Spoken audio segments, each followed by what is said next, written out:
We're live. And ladies and gentlemen, I would say welcome to what I must call a special edition of Dream Chasers. I'm here today graciously renting the equipment of Reed. And, Reed does a lot of podcasting and social media, video, speaking, all that good stuff. And, just a real honor to have him here because I know I've been watching him as I was getting into this field. I would say not only like the AV, audiovisual stuff, but also with commercial real estate and investing. Very talented, got a lot of accomplishments that I'm sure you can share with with my listeners. But I guess let's just start with that. Tell us a little bit about who you are, and well, for those people because I've been on your show before, I believe.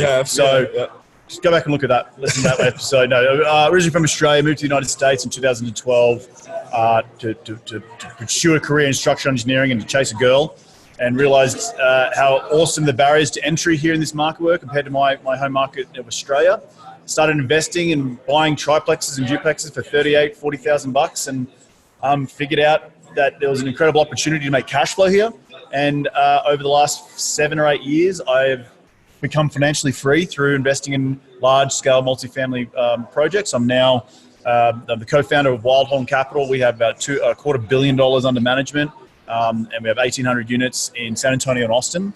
And just really enjoying the journey. Got the podcast as well, investing in the US, which has been going for about 4.5 years, and just love sharing the story and inspiring other people. If an Aussie can move halfway across the world and make it happen, then so can the average American. So yeah, absolutely.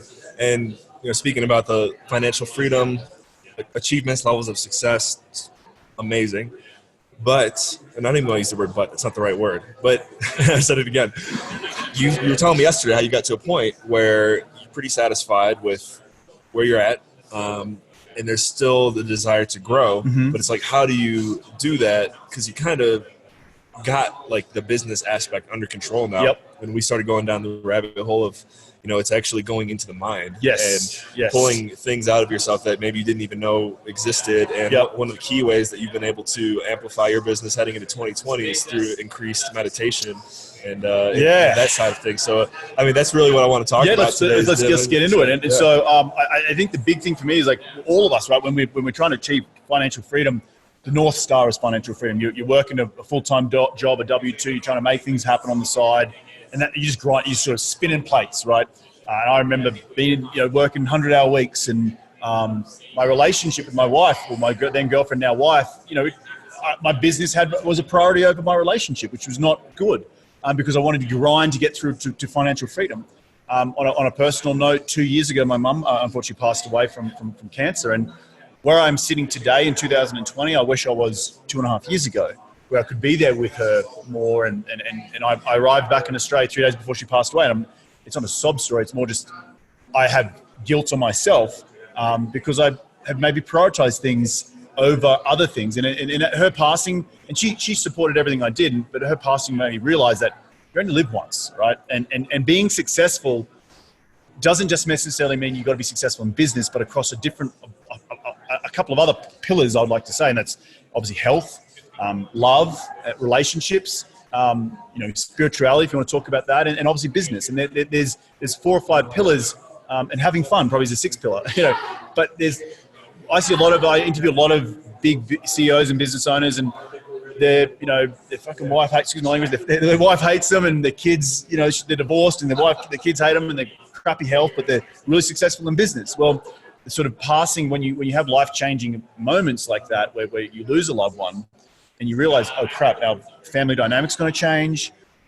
I don't have a mum anymore. Like all this stuff. You're like, my kids are not going to have a grandma. There's just, you start realizing about life rather than just the business aspect of it. And so the North Star then changes. And to be a better CEO and to be a better investor and to be a better entrepreneur, you have to have those other pillars fulfilled, particularly in relationships. We can talk about that and what I do and how, back, I said before, back before my mum passed, and grinding, I maybe have prioritized my business over even my relationship with my wife, and so taking stock and taking pause and understanding how meditation can help and looking at yourself and what issues, or avoidance issues you have and making yourself a better person, a better human can only will help with your business. And if you get this right, everything else will fall into place. So yeah, and, you mentioned to me yesterday too that through the meditation process and how much you've been growing through it, you give a lot of credit to a coach that you hired. Yep. And one, I think that's been a big challenge it was a big challenge for me. Thankfully, I have some remarkable mentors and coaches in my life right now. But it's like, how do you identify that individual? How do you inspire yourself to also pay? Because I know that's it for anyone in my demographic. 28, it's kind of feel like you might not have that much extra money laying around to hire a coach, but it's kind of one of those things that you might want to do if you are trying to get to where you're going. So like, how do you identify who to go with and just zone in on that? Yeah. So look, you're always going to have, if you stop learning or you stop growing, right? And my coach, we're at the Best Ever conference here, it was Joe Fellis back in the day. And he was a coach for real estate investing, right? I've now figured that out. That's, 6-7 years ago. I now have a coach more for subconscious mind stuff, meditation, because the real estate investing, I'm a math geek, I'm an engineer. And y equals mc squared, like all this sort of stuff. The c squared is the constant, but the m is the variable, right? And so the constant in real estate is how to do real estate, how to buy, how to underwrite, how to look at markets. That's all consistent.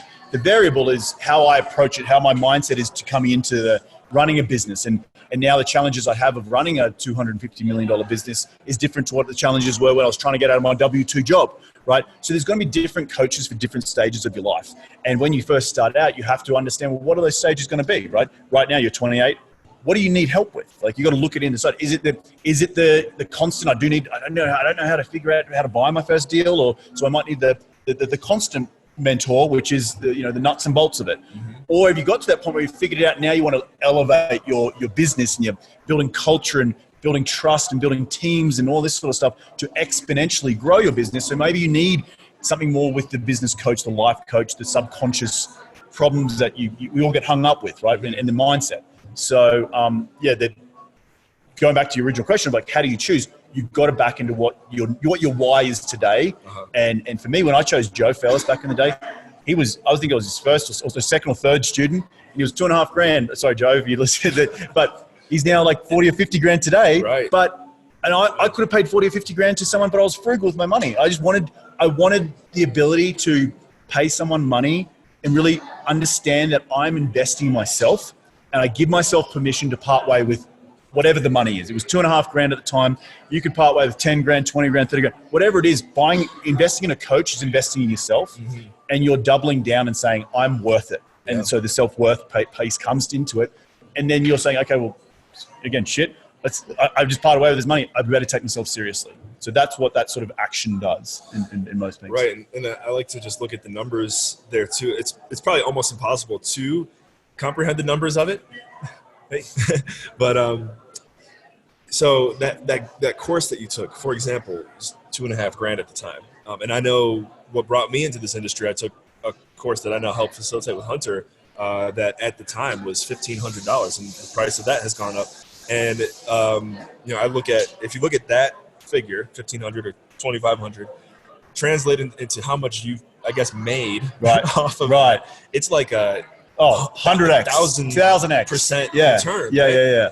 And so I think that might be like the key message here, because it didn't even hit me until a couple of weeks ago when I was thinking about it. But like when you invest in yourself, something like that, coaching, it is literally an exponential return, especially I think, as you said, if it's focused. Yeah, but again, it goes back to that.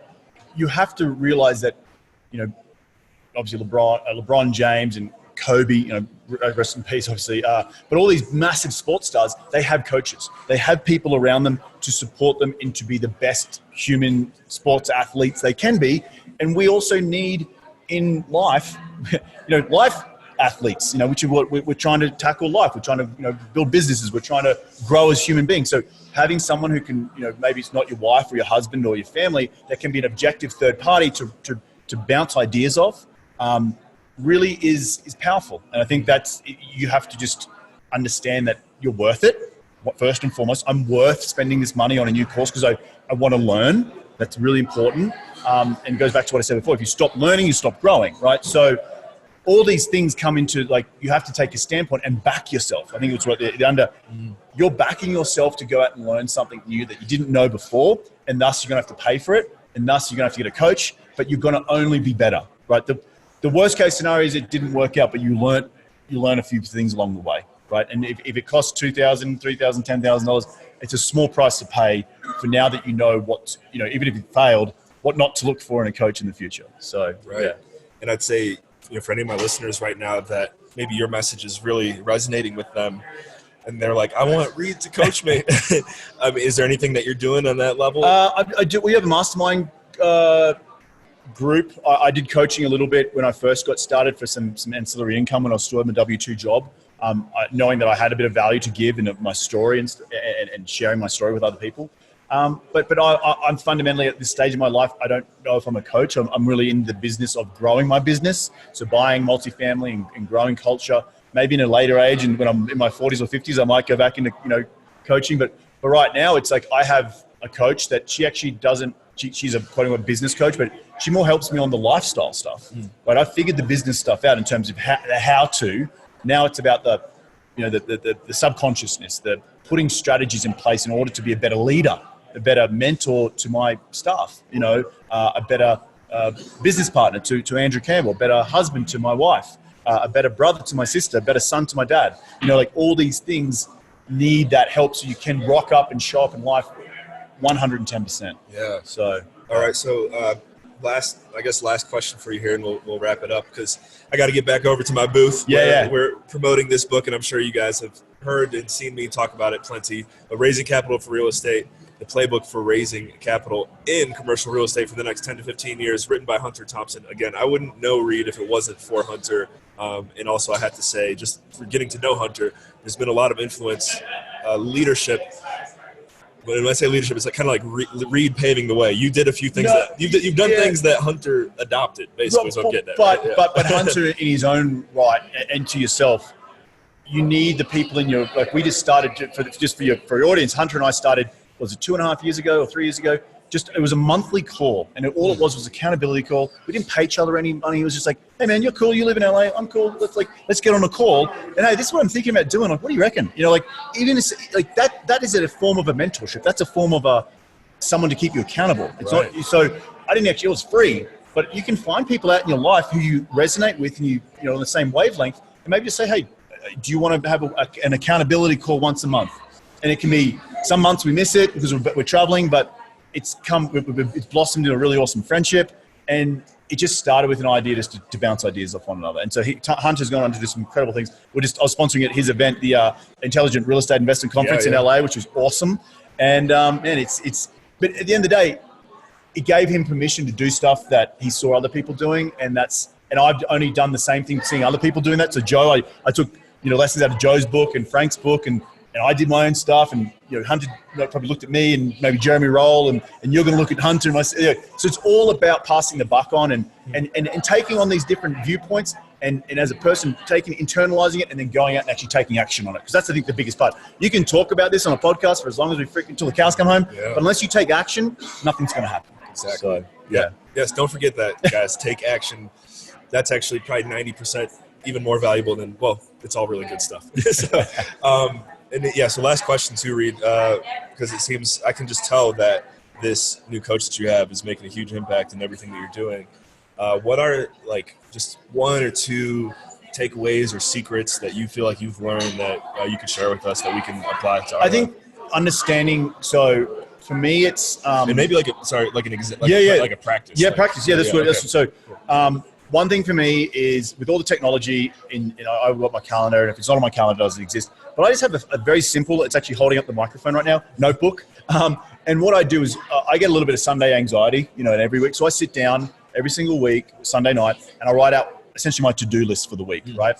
And the art of going through and crossing out these items every week is a subconscious thing that I do. It gets it out of my brain, it's on paper, but at the end of the week, I've crossed out all these things, and I'm like, I feel proud. I feel like I'm moving the needle, right?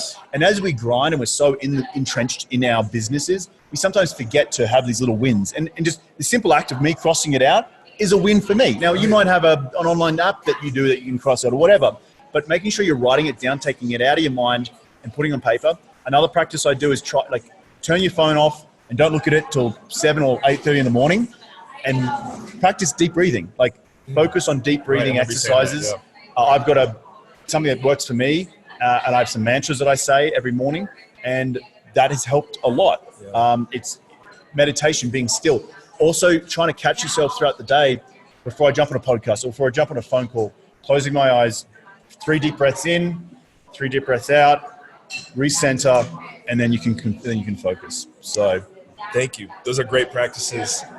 I haven't really focused in on the deep breathing, but I've done it enough to know that that's got to be good. So I'm going to adopt that. And then the act of writing down your goals, or whatever it is, definitely something I would say within the past year that I've amplified, has helped amplify my life. And so just to hear you reiterate that, guys, if you're not writing down your goals, and I know you can put it in your phone and you cross it out on your phone, and I think that does work. But man, there's something about physically writing it down that just is unbeatable. Yep. I think keep it simple, stupid, right? Yeah, and I think it might be like a spiritual aspect of yes. it too, Yes. And another thing, like I'm also very into being physical, so working out.